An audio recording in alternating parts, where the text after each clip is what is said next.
Welcome to Franken Friday, Mary Shelley's Frankenstein, read by Amber Jones. Sponsored by Gals Guide.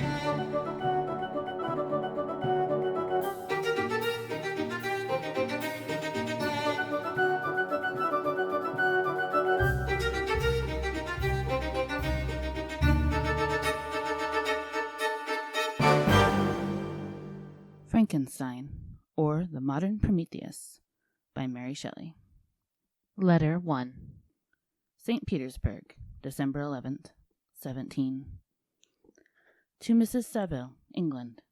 You will rejoice to hear that no disaster has accompanied the commencement of an enterprise which you have regarded with such evil forebodings. I arrived here yesterday, and my first task is to assure my dear sister of my welfare and increasing confidence in the success of my undertaking. I am already far north of London, and as I walk in the streets of Petersburg, I feel a cold northern breeze play upon my cheeks, which braces my nerves and fills me with delight. Do you understand this feeling? This breeze, which has traveled from the regions towards which I am advancing, gives me a foretaste of those icy climes. Inspirited by this wind of promise, my daydreams become more fervent and vivid. I try in vain to be persuaded that the pole is the seat of frost and desolation. It ever presents itself to my imagination as the region of beauty and delight. There, Margaret, the sun is forever visible, its broad disk just skirting the horizon and diffusing a perpetual splendor. There, for with your leave, my sister, I will put some trust in preceding navigators. There snow and frost are banished, and sailing over a calm sea, we may be wafted to a land surpassing in wonders and in beauty every region hitherto discovered on the habitable globe. Its productions and features may be without example, as the phenomena of the heavenly bodies undoubtedly are in those undiscovered solitudes. What may not be expected in a country of eternal light? I may there discover the wondrous power which attracts the needle, and may regulate 1,000 celestial observations that require only this voyage to render their seeming eccentricities consistent forever. I shall satiate my ardent curiosity with the sight of a part of the world never before visited, and may tread a land never before imprinted by the foot of man.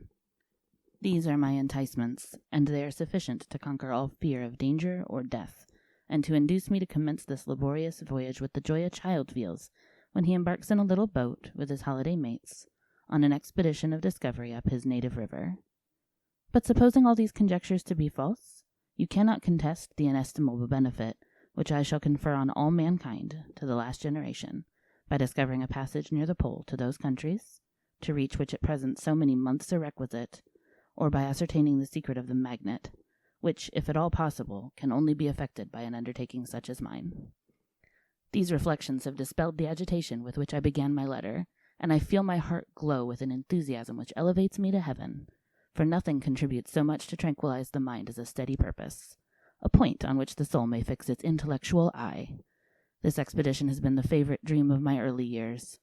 I have read with ardor the accounts of the various voyages which have been made in the prospect of arriving at the North Pacific Ocean through the seas which surround the pole. You may remember that a history of all the voyages made for purposes of discovery composed the whole of our good Uncle Thomas's library. My education was neglected, yet I was passionately fond of reading. These volumes were my study day and night, and my familiarity with them increased that regret which I had felt, as a child, on learning that my father's dying injunction had forbidden my uncle to allow me to embark in a seafaring life. These visions faded when I perused, for the first time, those poets whose effusions entranced my soul and lifted it to heaven. I also became a poet, and for 1 year lived in a paradise of my own creation. I imagined that I also might obtain a niche in the temple where the names of Homer and Shakespeare are consecrated. You are well acquainted with my failure, and how heavily I bore the disappointment. But just at that time I inherited the fortune of my cousin, and my thoughts returned into the channel of their earlier bent. 6 years have passed since I resolved on my present undertaking. I can, even now, remember the hour from which I dedicated myself to this great enterprise. I commenced by inuring my body to hardship. I accompanied the whale fishers on several expeditions to the North Sea. I voluntarily endured cold, famine, thirst, and want of sleep. I often worked harder than the common sailors during the day, and devoted my nights to the study of mathematics, the theory of medicine, and those branches of physical science from which a naval adventurer might derive the greatest practical advantage. Twice I actually hired myself as an undermate in a Greenland whaler, and acquitted myself to admiration. I must own I felt a little proud when my captain offered me the second dignity in the vessel and entreated me to remain with the greatest earnestness. So valuable did he consider my services. And now, dear Margaret, do I not deserve to accomplish some great purpose? My life might have been passed in ease and luxury, but I preferred glory to every enticement that wealth placed in my path. Oh, that some encouraging voice would answer in the affirmative. My courage and my resolution is firm, but my hopes fluctuate, and my spirits are often depressed. I am about to proceed on a long and difficult voyage, the emergencies of which will demand all my fortitude. I am required not only to raise the spirits of others, but sometimes to sustain my own when theirs are failing. This is the most favorable period for traveling in Russia. They fly quickly over the snow in their sledges. The motion is pleasant, and in my opinion far more agreeable than that of an English stagecoach. The cold is not excessive if you are wrapped in furs, a dress which I have already adopted, for there is a great difference between walking the deck and remaining seated motionless for hours, when no exercise prevents the blood from actually freezing in your veins.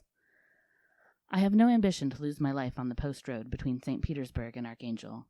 I shall depart for the latter town in a fortnight or 3 weeks, and my intention is to hire a ship there, which can easily be done by paying the insurance for the owner, and to engage as many sailors as I think necessary among those who are accustomed to the whale fishing. I do not intend to sail until the month of June. And when shall I return? Ah, dear sister, how can I answer this question? If I succeed, many, many months, perhaps years, will pass before you and I may meet. If I fail, you will see me again soon, or never. Farewell, my dear, excellent Margaret. Heaven shower down blessings on you, and save me, that I may again and again testify my gratitude for all your love and kindness. Your affectionate brother, R. Walton. Letter 2. Archangel, 28th March, 17. To Mrs. Saville, England.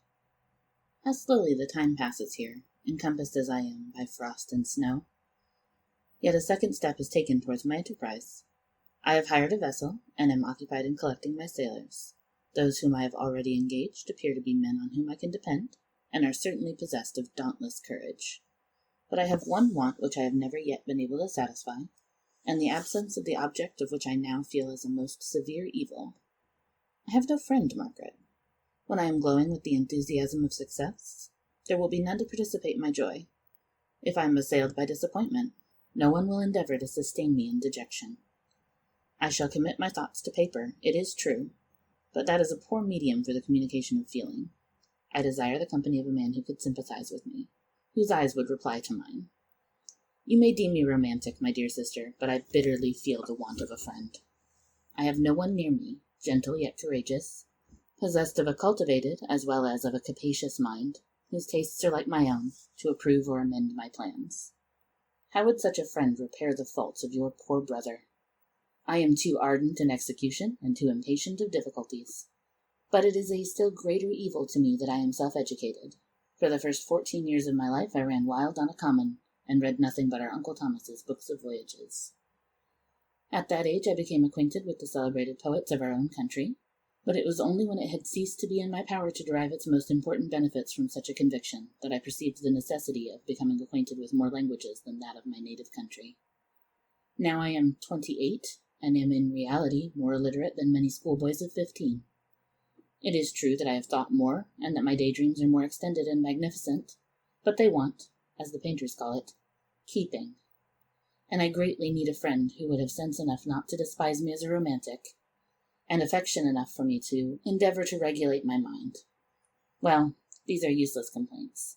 I shall certainly find no friend on the wide ocean, nor even here in Archangel among merchants and seamen. Yet some feelings, unallied to the dross of human nature, beat even in these rugged bosoms.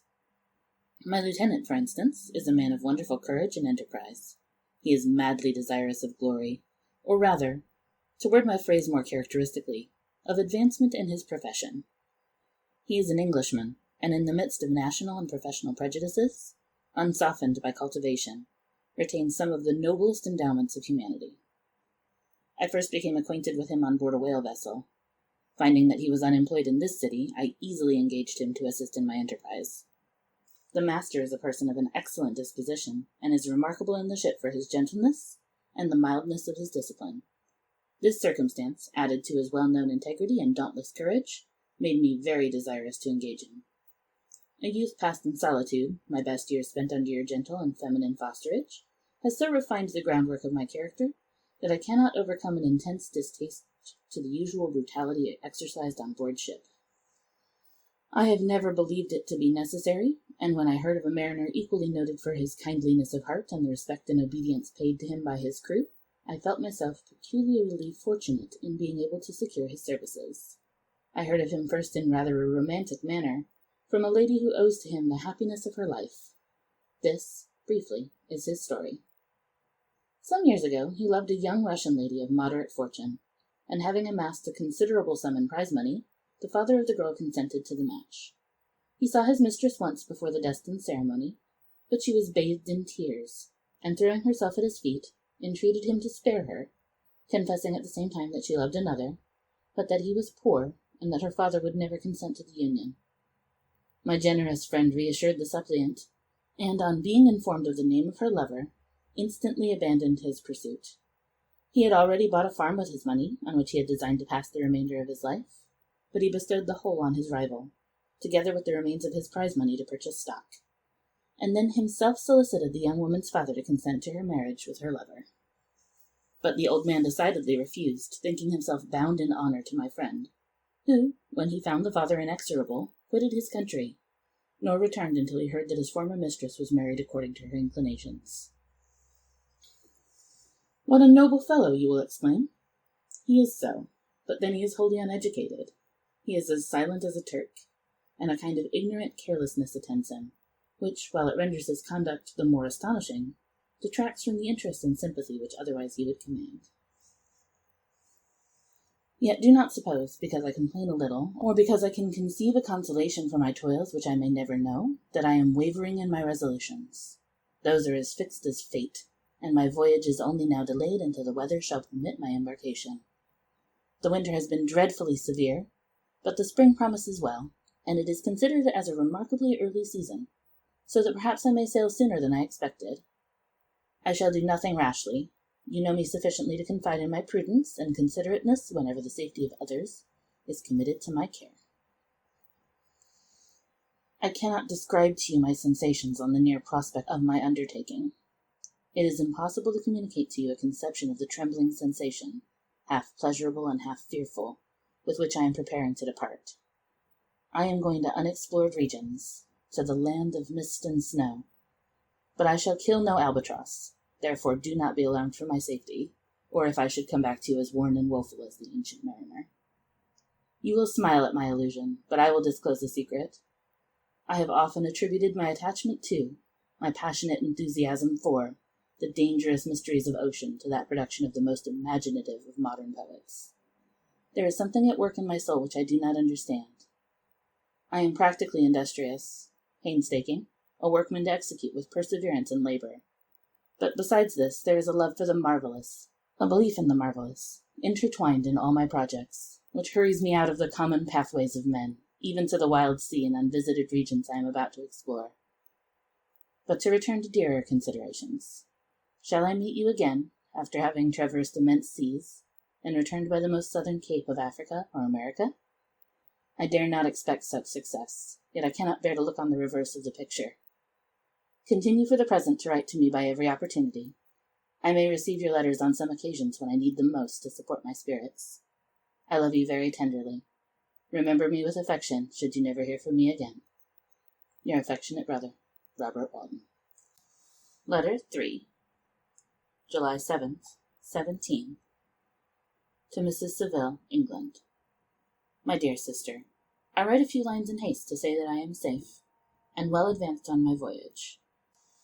This letter will reach England by a merchantman now on its homeward voyage from Archangel, more fortunate than I, who may not see my native land perhaps for many years.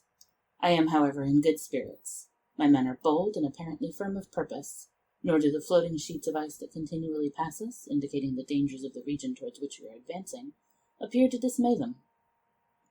We have already reached a very high latitude, but it is the height of summer, and although not so warm as in England, the southern gales, which blow us speedily towards those shores which I so ardently desire to attain, breathe a degree of renovating warmth which I had not expected. No incidents have hitherto befallen us that would make a figure in a letter.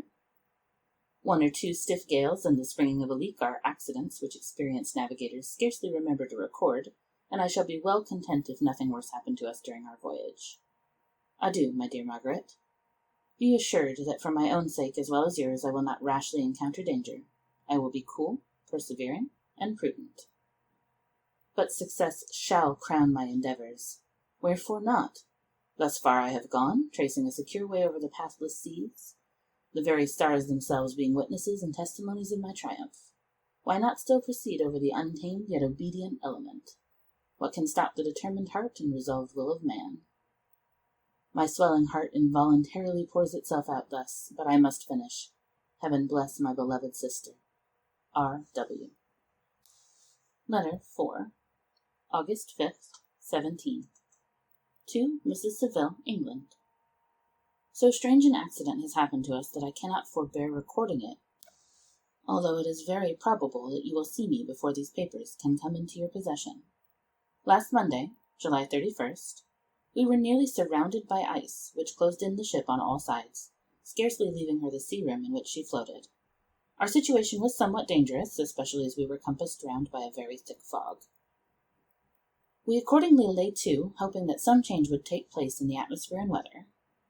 About 2 o'clock the mist cleared away, and we beheld, stretched out in every direction, vast and irregular plains of ice, which seemed to have no end.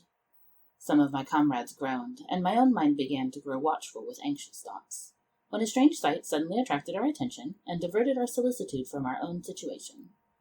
We perceived a low carriage, fixed on a sledge and drawn by dogs, pass on towards the north at the distance of half a mile. A being which had the shape of a man, but apparently of gigantic stature, sat in the sledge and guided the dogs. We watched the rapid progress of the traveller with our telescopes until he was lost among the distant inequalities of the ice. This appearance excited our unqualified wonder. We were, as we believed, many hundred miles from any land, but this apparition seemed to denote that it was not, in reality, so distant as we had supposed. Shut in, however, by ice, it was impossible to follow his track, which we had observed with the greatest attention. About 2 hours after this occurrence we heard the ground sea, and before night the ice broke and freed our ship. We, however, lay to until the morning, fearing to encounter in the dark those large, loose masses which float about after the breaking up of the ice. I profited of this time to rest for a few hours. In the morning, however, as soon as it was light, I went upon deck and found all the sailors busy on one side of the vessel, apparently talking to someone in the sea. It was, in fact, a sledge, like that we had seen before, which had drifted towards us in the night on a large fragment of ice. Only one dog remained alive, but there was a human being within it, to whom the sailors were persuading to enter the vessel. He was not, as the other travellers seemed to be, a savage inhabitant of some undiscovered island, but a European. When I appeared on deck, the master said, "Here is our captain, and he will not allow you to perish on the open sea." On perceiving me, the stranger addressed me in English, although with a foreign accent. "Before I come on board your vessel," said he, "will you have the kindness to inform me whither you are bound?" You may conceive my astonishment on hearing such a question addressed to me from a man on the brink of destruction, and to whom I should have supposed that my vessel would have been a resource which he would not have exchanged for the most precious wealth the earth can afford. I replied, however, that we were on a voyage of discovery towards the northern pole. Upon hearing this, he appeared satisfied and consented to come on board. Good God, Margaret, if you had seen the man who thus capitulated for his safety, your surprise would have been boundless. His limbs were nearly frozen, and his body dreadfully emaciated by fatigue and suffering. I never saw a man in so wretched a condition. We attempted to carry him into the cabin, but as soon as he had quitted the fresh air he fainted.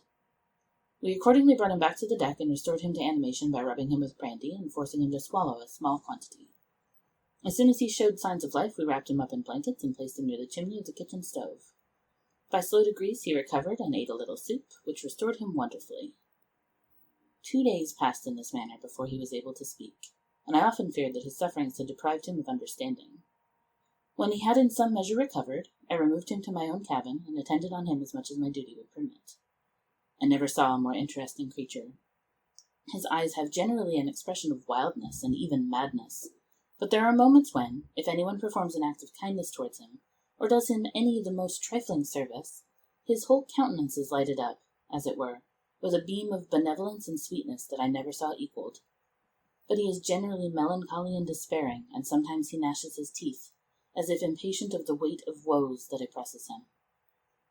When my guest was a little recovered, I had great trouble to keep off the men, who wished to ask him 1,000 questions, but I would not allow him to be tormented by their idle curiosity, in a state of body and mind whose restoration evidently depended upon entire repose. Once, however, the lieutenant asked why he had come so far upon the ice in so strange a vehicle. His countenance instantly assumed an aspect of the deepest gloom, and he replied, "To seek one who fled from me." "And did the man whom you pursued travel in the same fashion?"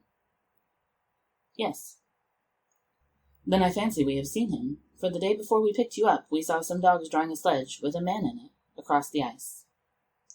This aroused the stranger's attention, and he asked a multitude of questions concerning the route which the demon, as he called him, had pursued. Soon after, when he was alone with me, he said, "I have, doubtless, excited your curiosity, as well as that of these good people, but you are too considerate to make inquiries." "Certainly. It would indeed be very impertinent and inhuman in me to trouble you with any inquisitiveness of mine." "And yet you rescued me from a strange and perilous situation. You have benevolently restored me to life." Soon after this, he inquired if I thought that the breaking up of the ice had destroyed the other sledge. I replied that I could not answer with any degree of certainty, for the ice had not broken until near midnight, and the traveler might have arrived at a place of safety before that time. But of this I could not judge. From this time a new spirit of life animated the decaying frame of the stranger. He manifested the greatest eagerness to be upon deck to watch for the sledge which had before appeared, but I have persuaded him to remain in the cabin, for he is far too weak to sustain the rawness of the atmosphere. I have promised that someone should watch for him and give him instant notice if any new object should appear in sight. Such is my journal of what relates to this strange occurrence up to the present day. The stranger has gradually improved in health, but is very silent, and appears uneasy when anyone except myself enters his cabin. Yet his manners are so conciliating and gentle that the sailors are all interested in him, although they have had very little communication with him. For my own part, I begin to love him as a brother, and his constant and deep grief fills me with sympathy and compassion. He must have been a noble creature in his better days, being even now in wreck so attractive and amiable. I said in one of my letters, my dear Margaret, that I should find no friend on the wide ocean. Yet I have found a man who, before his spirit had been broken by misery, I should have been happy to have possessed as the brother of my heart. I shall continue my journal concerning the stranger at intervals, should I have any fresh incidents to record. August 13th, 17. My affection for my guest increases every day. He excites at once my admiration and my pity to an astonishing degree. How can I see so noble a creature destroyed by misery without feeling the most poignant grief? He is so gentle, yet so wise. His mind is so cultivated, and when he speaks, although his words are culled with the choicest art, yet they flow with rapidity and unparalleled eloquence. He is now much recovered from his illness, and is continually on the deck, apparently watching for the sledge that preceded his own. Yet, although unhappy, he is not so utterly occupied by his own misery, but that he interests himself deeply in the projects of others. He has frequently conversed with me on mine, which I have communicated to him without disguise. He entered attentively into all my arguments in favor of my eventual success, and into every minute detail of the measures I had taken to secure it. I was easily led by the sympathy which he invents to use the language of my heart, to give utterance to the burning ardor of my soul, and to say with all the fervor that warmed me, how gladly I would sacrifice my fortune, my existence, my every hope, to the furtherance of my enterprise. One man's life or death were but a small price to pay for the acquirement of the knowledge which I sought, for the dominion I should acquire and transmit over the elemental foes of our race. As I spoke, a dark gloom spread over my listener's countenance. At first I perceived that he tried to suppress his emotion. He placed his hands before his eyes, and my voice quivered and failed me as I beheld tears trickle fast from between his fingers. A groan burst from his heaving breast. I paused. At length he spoke, in broken accents. "Unhappy man, do you share my madness? Have you drunk also of the intoxicating draught? Hear me, let me reveal my tale, and you will dash the cup from your lips." Such words, you may imagine, strongly excited my curiosity, but the paroxysm of grief that had seized the stranger overcame his weakened powers, and many hours of repose and tranquil conversation were necessary to restore his composure. Having conquered the violence of his feelings, he appeared to despise himself for being the slave of passion, and quelling the dark tyranny of despair, he led me again to converse concerning myself personally. He asked me the history of my earlier years. The tale was quickly told, but it awakened various trains of reflection. I spoke of my desire of finding a friend, of my thirst for a more intimate sympathy with a fellow mind than had ever fallen to my lot, and expressed my conviction that a man could boast of little happiness who did not enjoy this blessing. "I agree with you," replied the stranger. "We are unfashioned creatures, but half made up. If one wiser, better, dearer than ourselves, such a friend ought to be, do not lend his aid to perfectionate our weak and faulty natures. I once had a friend, the most noble of human creatures, and am entitled, therefore, to judge respecting friendship. You have hope, and the world before you, and have no cause for despair. But I have lost everything, and cannot begin life anew." As he said this, his countenance became expressive of a calm, settled grief that touched me to the heart, but he was silent, and presently retired to his cabin. Even broken in spirit as he is, no one can feel more deeply than he does the beauties of nature. The starry sky, the sea, and every sight afforded by these wonderful regions seems still to have the power of elevating his soul from earth. Such a man has a double existence. He may suffer misery and be overwhelmed by disappointments, yet when he has retired into himself, he will be like a celestial spirit that has a halo around him, within whose circle no grief or folly ventures. Will you smile at the enthusiasm I express concerning this divine wanderer? You would not if you saw him. You have been tutored and refined by books and retirement from the world, and you are therefore somewhat fastidious. But this only renders you the more fit to appreciate the extraordinary merits of this wonderful man. Sometimes I have endeavored to discover what quality it is which he possesses that elevates him so immeasurably above any other person I ever knew. I believe it to be an intuitive discernment, a quick but never failing power of judgment, a penetration into the causes of things, unequaled for clearness and precision. Add to this a facility of expression and a voice whose varied intonations are soul-subduing music. August 19th, 17. Yesterday the stranger said to me, "You may easily perceive, Captain Walton, that I have suffered great and unparalleled misfortunes. I had determined at one time that the memory of these evils should die with me, but you have won me to alter my determination. You seek for knowledge and wisdom, as I once did, and I ardently hope that the gratification of your wishes may not be a serpent to sting you as mine has been. I do not know that the relation of my disasters will be useful to you, yet when I reflect that you are pursuing the same course, exposing yourself to the same dangers which have rendered me what I am, I imagine that you may deduce an apt moral from my tale, one that may direct you if you succeed in your undertaking, and console you in case of failure. Prepare to hear of occurrences which are usually deemed marvelous. Were we among the tamer scenes of nature, I might fear to encounter your unbelief, perhaps your ridicule, but many things will appear possible in these wild and mysterious regions, which would provoke the laughter of those unacquainted with the ever-varied powers of nature.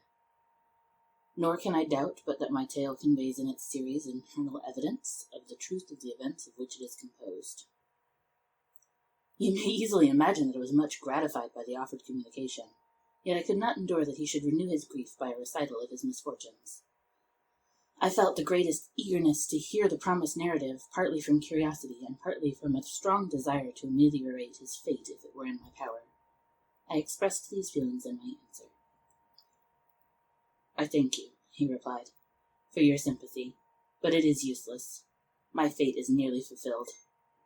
I wait but for one event, and then I shall repose in peace. I understand your feeling," continued he, perceiving that I wished to interrupt him, "but you are mistaken, my friend, if thus you will allow me to name you. Nothing can alter my destiny. Listen to my history, and you will perceive how irrevocably it is determined." He then told me that he would commence his narrative the next day, when I should be at leisure. This promise drew from me the warmest thanks. I have resolved every night, when I am not imperatively occupied by my duties, to record, as nearly as possible in his own words, what he has related during the day. If I should be engaged, I will at least make notes. This manuscript will doubtless afford you the greatest pleasure, but to me, who know him, and who hear it from his own lips, with what interest and sympathy shall I read it in some future day? Even now, as I commence my task, his full-toned voice swells in my ears. His lustrous eyes dwell on me with all their melancholy sweetness. I see his thin hand raised in animation, while the lineaments of his face are irradiated by the soul within. Strange and harrowing must be his story. Frightful the storm which embraced the gallant vessel on its course and wrecked it. Thus.